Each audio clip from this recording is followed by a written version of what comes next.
Bob Marley, the legendary king of reggae, 1945-1981, early life and origins. Robert Nesta Marley, known worldwide as Bob Marley, was born on February 6, 1945, in 9 Mile, a small village in the parish of St. Anne, Jamaica. His father, Norval Sinclair Marley, was a white British naval officer, while his mother, Cedella Booker, was a young black Jamaican woman. Bob grew up in poverty, facing racial tension and social inequality in colonial Jamaica.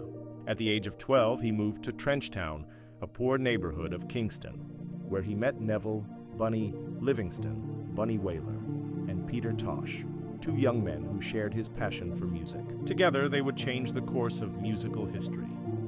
The birth of the Wailers in the early 1960s, the 3 friends formed the Wailing Wailers. Their first hit, Simmer Down, 1964, was an instant success in Jamaica. Their music blended the upbeat rhythm of ska, the smoothness of rock-steady, and the new evolving sound that would soon conquer the world, reggae. Bob Marley became the main songwriter and the spiritual voice of the group.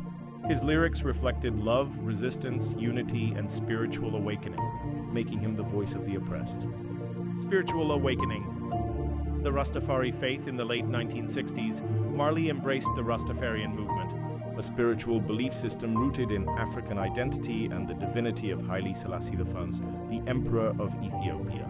He grew his dreadlocks, adopted a natural lifestyle, and infused his music with deep spiritual and social messages.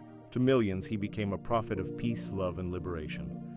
Global fame and musical revolution. In 1973, Bob Marley and the Wailers signed with Island Records and released Catch a Fire, followed by Burnin', which featured Get Up, Stand Up, and I Shot the Sheriff. When Eric Clapton covered I Shot the Sheriff, Marley's fame exploded globally.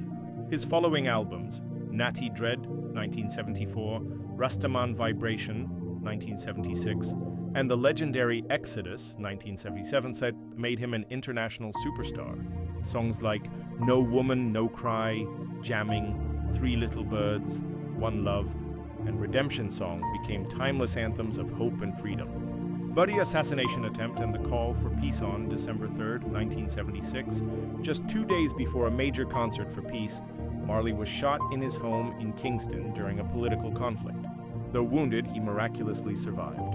2 days later, he appeared on stage at the Smile Jamaica concert, saying, "The people who are trying to make this world worse aren't taking a day off. How can I?" In 1978, during the One Love Peace concert, he brought political enemies Michael Manley and Edward Seega on stage, joining their hands in a historic gesture of unity. Due to illness and final years in 1977,